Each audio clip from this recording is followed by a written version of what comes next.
Hey guys, so this lecture is going to be looking at securing the Republic, or the first 25 years of the United States under its new Constitution. So the United States was created by the Constitution, which is the second Constitution after the Articles of Confederation. When the United States was created, it was very insecure.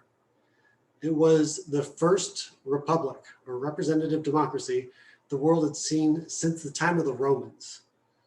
And so there is nothing in modern history, no examples in modern history of this working.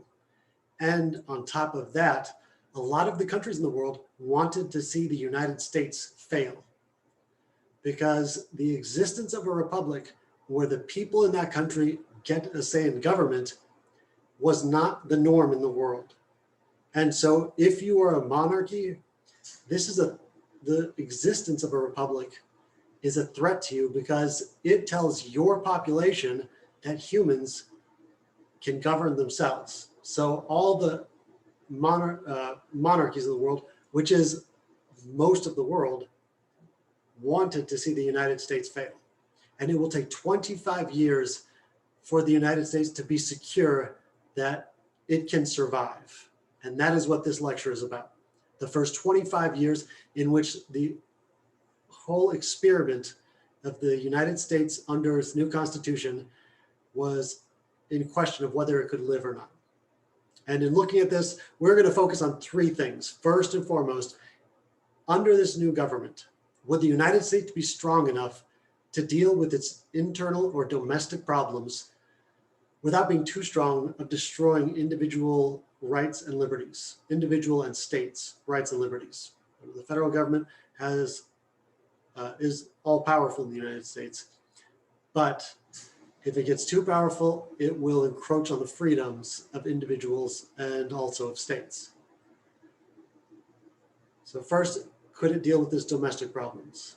Second, could the United States deal with its foreign policy issues? Under the Articles, no other country in the world respected the United States because they didn't have to. The United States was too weak. So England and Spain especially did not treat the United States like it was an independent sovereign nation during under the Articles of Confederation. And third, in order to answer the first two questions, we will get the first two political parties. One thing about the people we call the Founding Fathers. The Founding Fathers, by definition, is anyone that signed the Declaration of Independence or anyone that helped write up the Constitution. So the signers of the Declaration of Independence and the framers of the Constitution, they're the Founding Fathers. One thing they were incredibly simple-minded about, surprisingly simple-minded about, was the creation of political parties. They truly believed the United States would not have political parties. So the government that was created under the Constitution was created with the assumption that the United States didn't have and would not have political parties. And the Founding Fathers, they genuinely believed at first there would not be parties.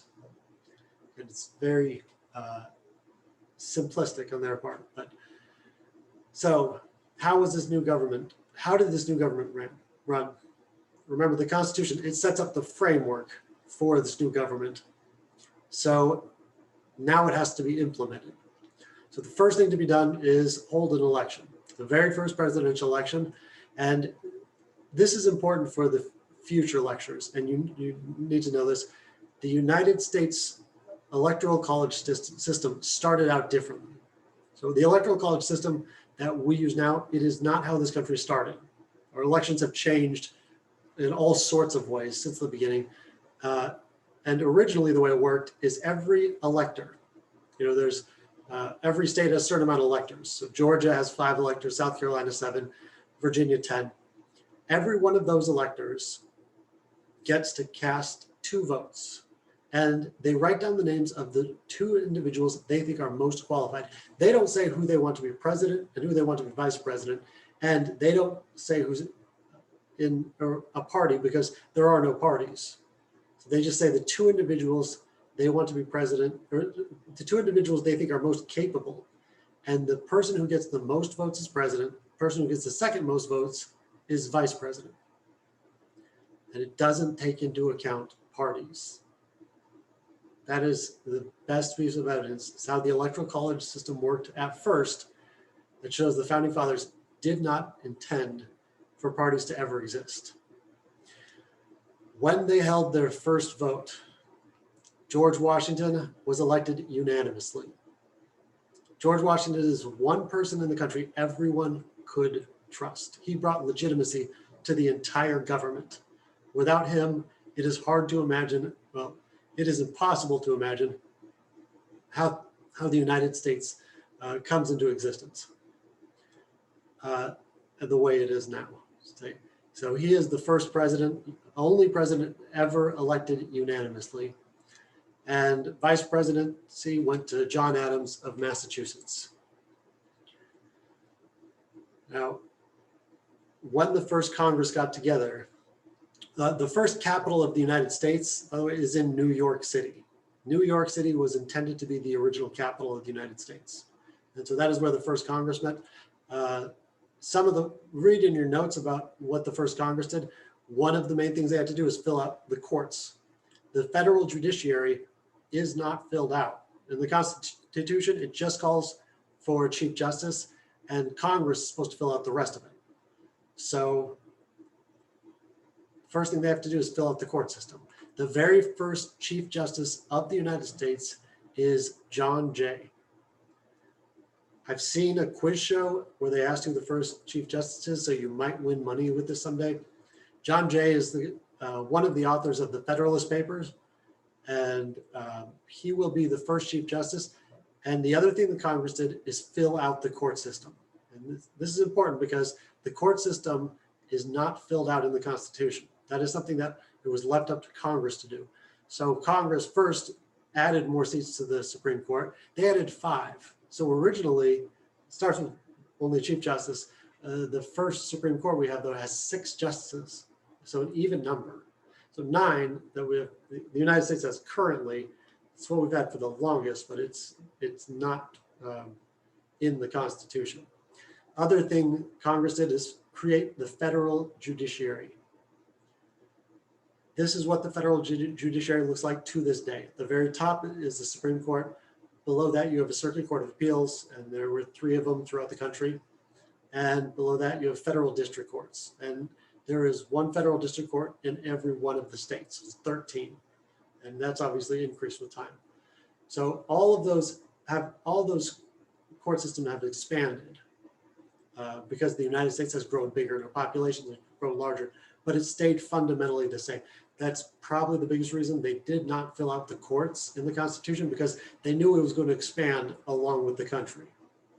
Now, the last part of this, Section 25, well, it's not the last part, but one of the most important parts of the Judiciary Act 1789 says, every case involving a federal question, one involving the Constitution, a federal treaty, or federal law, regardless of the court of origin, may be appealed ultimately to the Supreme Court of the United States. What this implies, Section 25 implies that the federal government, the Supreme Court, will be the final interpreter of the Constitution.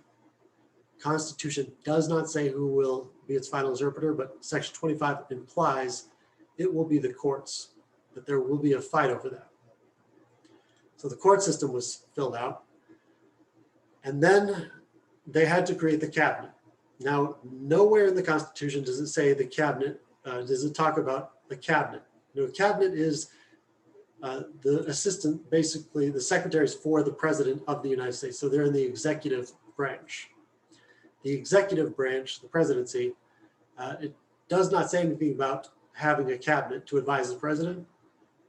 But at first they thought the president would go to the Senate to get advice. George Washington tried that once, and having that many senators giving their opinions is totally worthless. And so he tried it once and said never again. And the cabinet was created.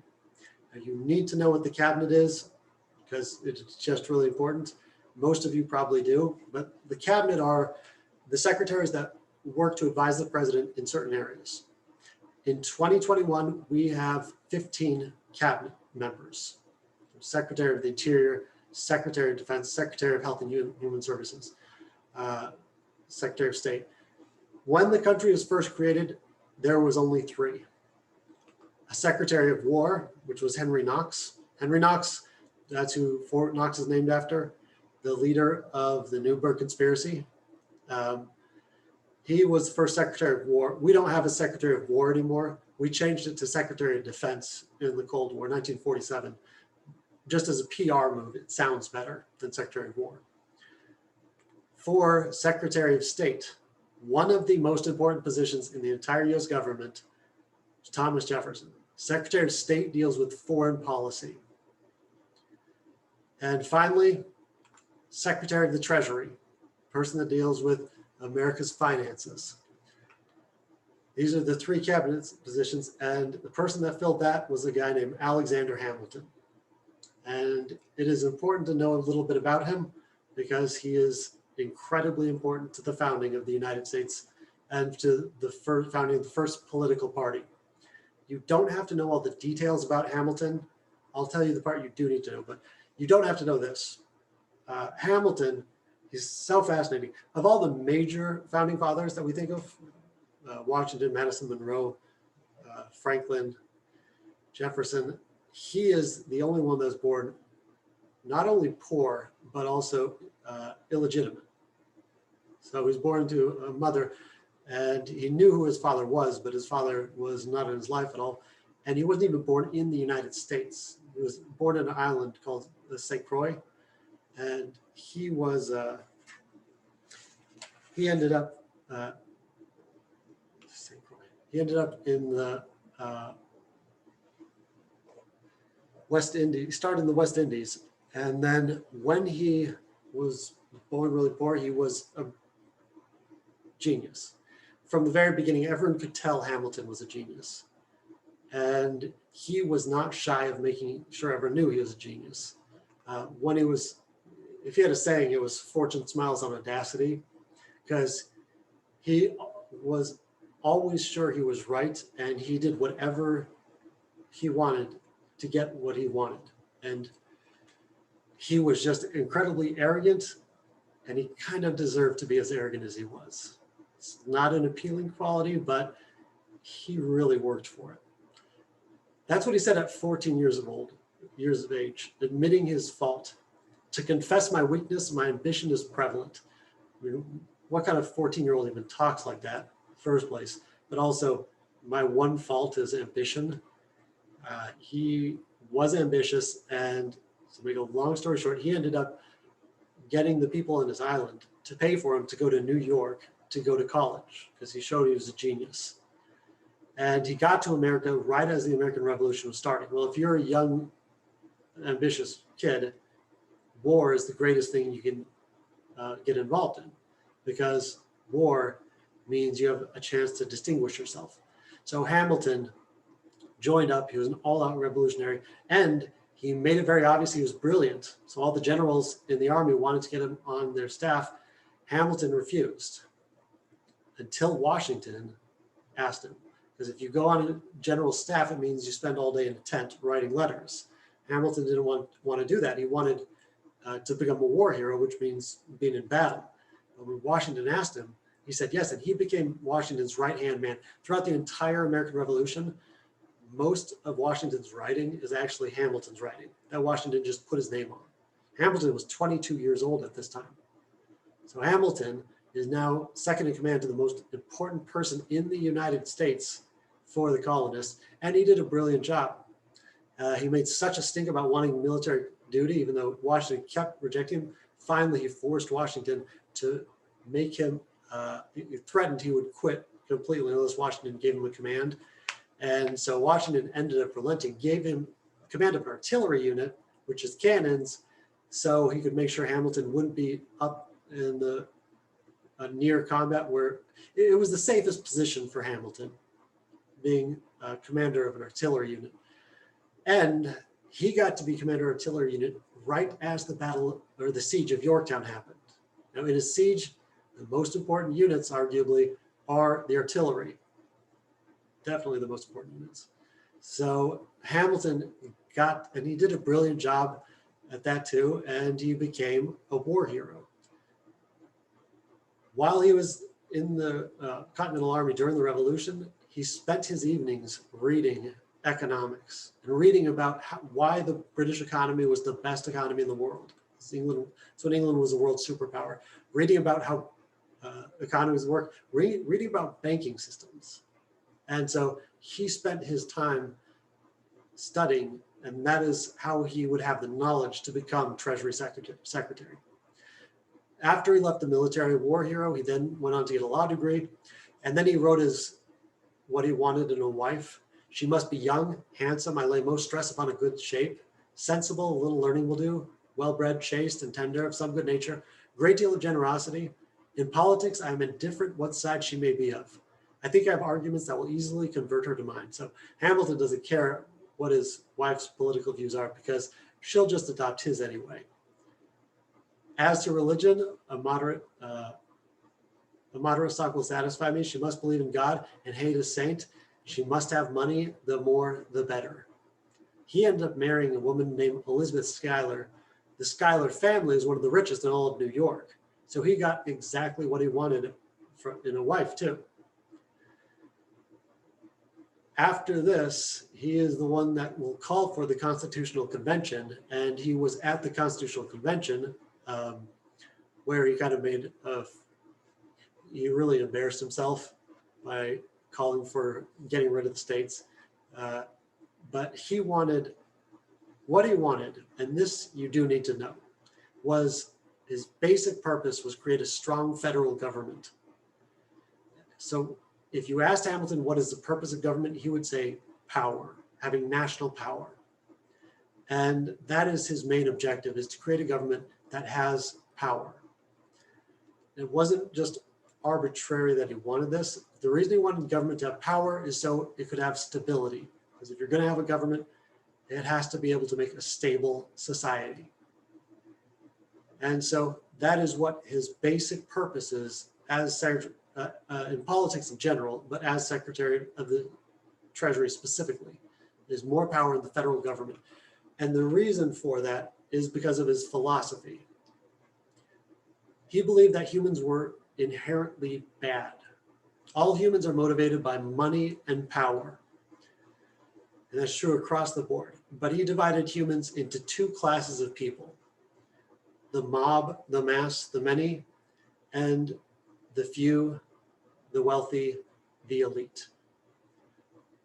Both groups were selfish. But according to Hamilton, the wealthy and the elite had the kind of selfishness that's better for the public good, or better for the country as a whole. So if the United States was going to be a stable nation and a powerful nation, he said the government needs to benefit the wealthy, so the wealthy will in turn support the government and make the government stronger. This does not sit well with most people for very obvious reasons, but is Hamilton wrong about this? And remember, where people make mistakes when it comes to history is thinking that something that is true at one point in history must be true all the time, or must be true, or must never be true. And that's just not the way history works. Everything's changing around it. At this time, Hamilton was almost definitely right about what the United States needed. And the reason I say that is because the United States was weak and pathetic, and it was just barely trying to survive. If it's going to survive, it needs to be economically, financially stable and strong enough to deter foreign countries. That was the problem under the Articles. Government was just too weak. So what Hamilton wanted was more power. Now, are the rich going to do more for a country than the poor will? Unfortunately, the answer is probably yes. Let me put this another way. Who is going to do more to benefit the United States overall? Jeff Bezos or me, a history instructor? Probably Jeff Bezos.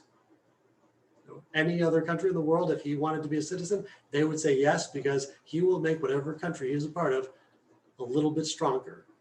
And so that is what Hamilton will call for. That is why he is so unpopular. That's why he will never run for president. He said stuff like this, and he said it in public and to newspapers. The voice of the people has been said to be the voice of God. And however, generally this maxim has been quoted and believed, it is not true to fact. The people are turbulent and changing. They seldom judge or determine right.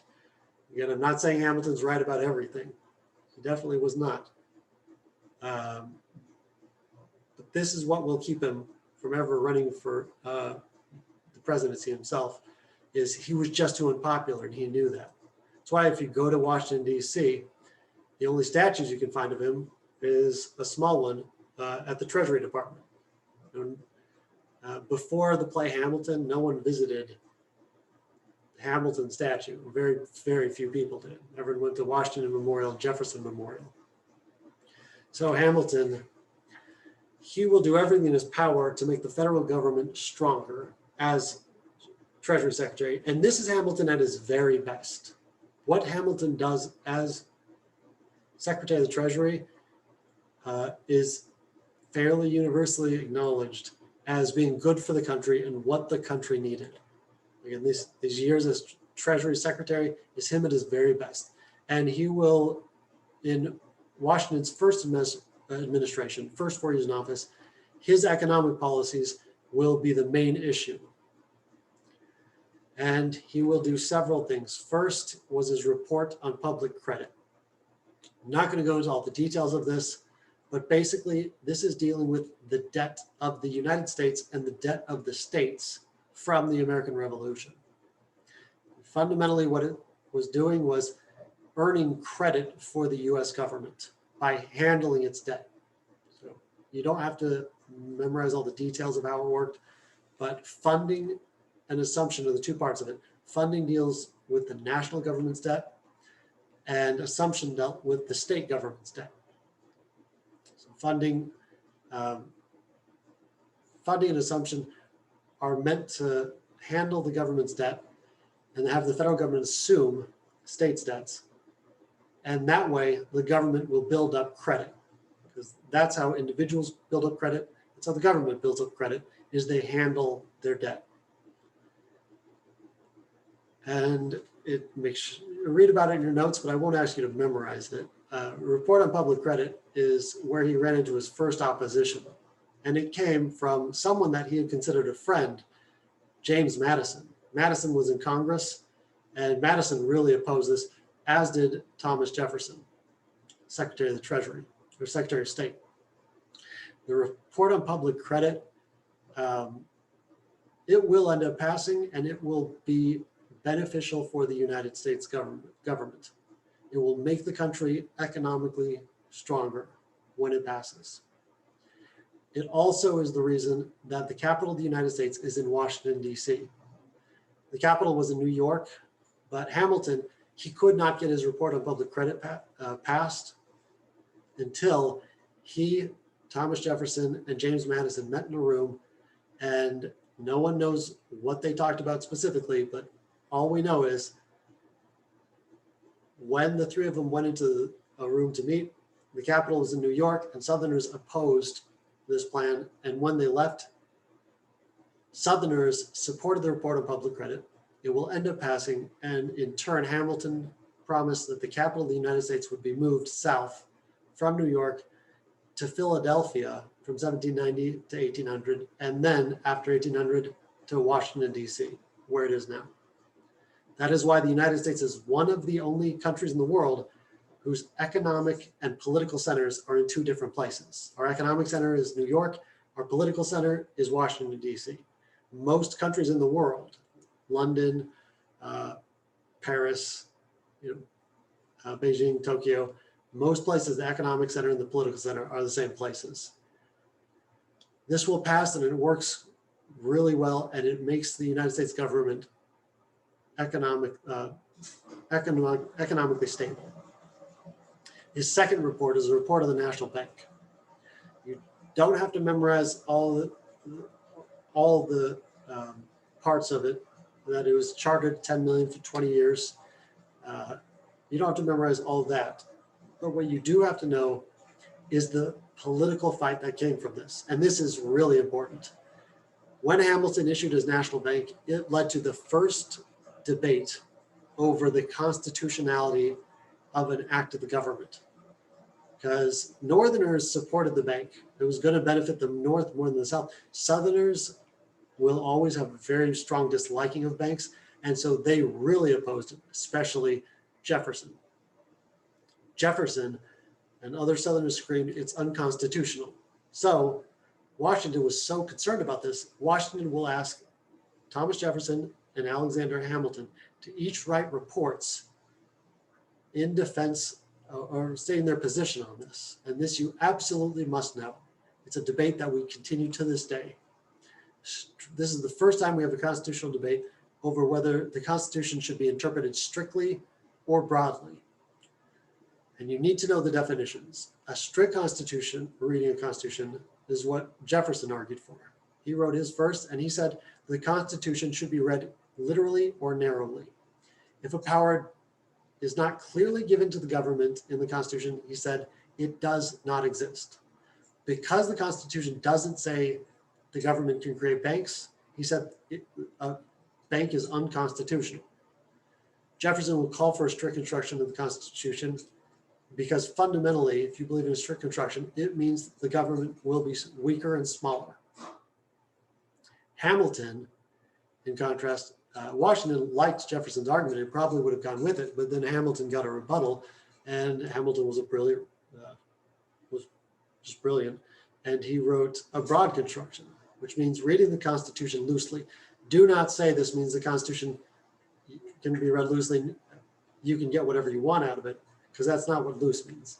Loose means powers specifically given to the government imply the powers to do other things. So powers explicitly given to the United States government imply powers to do other things. And what he's talking about there is, under the Constitution, the government of the United States has three very specific powers. One, borrowing money. Two, taxing, which means it's going to collect a lot of money and it's got to put that money somewhere. And three, coining money or printing of money. All three of those things, the Constitution explicitly says the government has the power to, and all three of those things have to be done in a bank. They absolutely have to, and they were going to.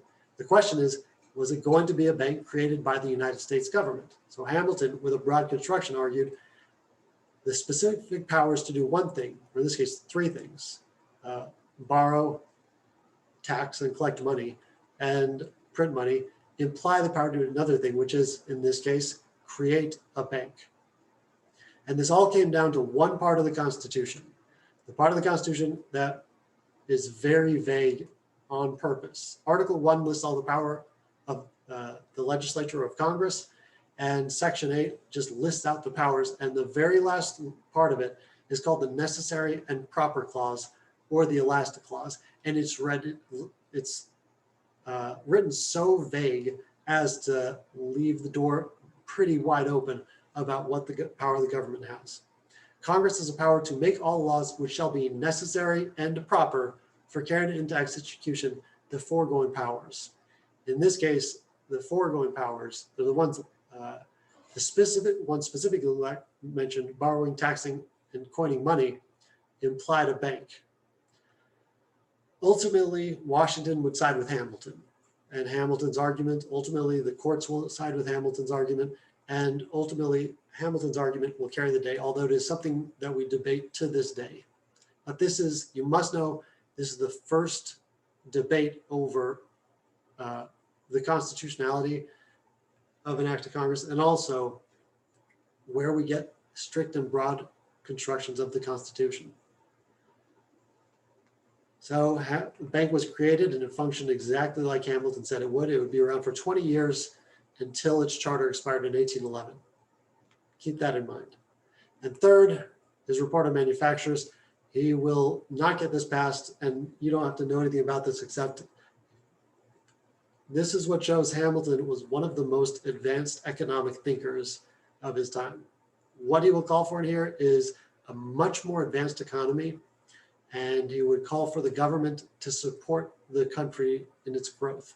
He'll call for the creation of tariffs out businesses. He'll call for the creation of a national road system.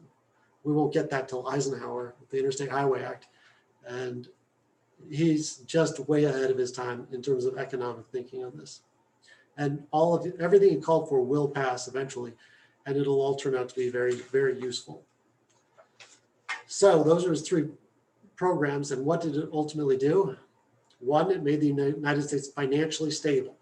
So under the Articles, the government was too weak to deal with its economic problems. Under the new Constitution, it was strong enough that it could create economic and financial stability. And what that also led to is more national power. You cannot be a world power and not be financially stable. And his programs, they'll create enough financial stability that the country will become more powerful. And third, it led to the creation of the first political party, the Federalist Party. We have three sets of parties in US history, and this is the first one, the Federalists versus the Republicans. The Federalist Party here is not the same Federalist Party as during the fight over ratification of the Constitution. We had Federalists and Anti-Federalists. It is not the same thing. Federalists and Anti-Federalists are factions. This is a party in that it's long-term. Hamilton is the undisputed leader of the Federalist Party. And when people started coming to Hamilton's defense, most of the people in the Northeast, people in business, like commerce, trade, manufacturing, banking, and finance, then people started rallying to Hamilton's opposition, and they rallied behind James Madison. Madison was the leader of what will be called the Democratic Republicans, because they are for the people. That's why they're Democratic. They'll eventually drop the word Democratic and be just the Republicans.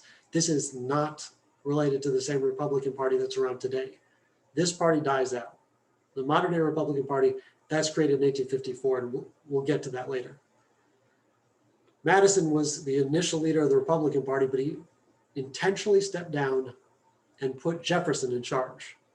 So Jefferson will become the leader of the Republican Party. And they did this for several reasons. Be sure to read about it in your notes. One of the biggest ones was Hamilton's the leader of the Federalists. He's in the White House with Washington, so right in his ear. Jefferson is also in the White House as Secretary of State, so he could counter Hamilton. Madison was in Congress, so we couldn't go head to head with Hamilton. Another reason is Jefferson had a political philosophy that was exact counter to Hamilton's. Hamilton generally believed people were bad. Jefferson's philosophy was the exact opposite. He believed people were inherently good. He said humans are educable or capable of being educated and also rational. If you give them the right information, they will analyze it rationally and come to sound conclusions. Therefore, he believed people were fundamentally capable of governing themselves. So he will always say he's for more democracy and for more freedom. Because of this, he will call for an agrarian society. Now, throughout this entire course, most Americans are farmers.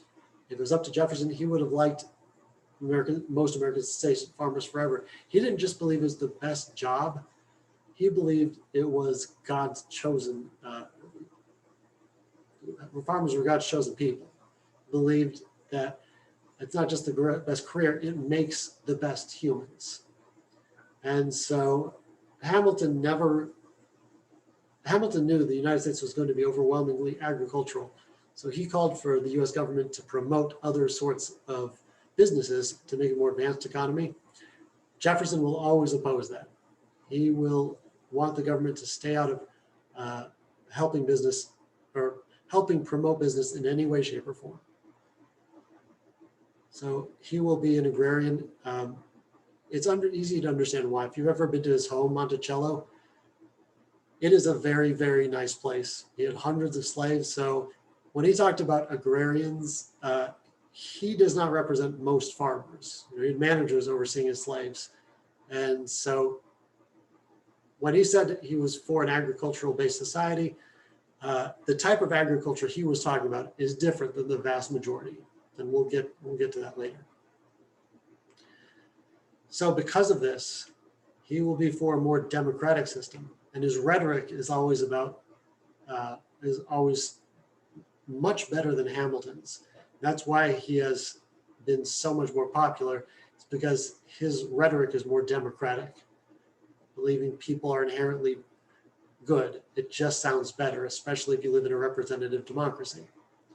And so he will say he's for a strict construction of the Constitution.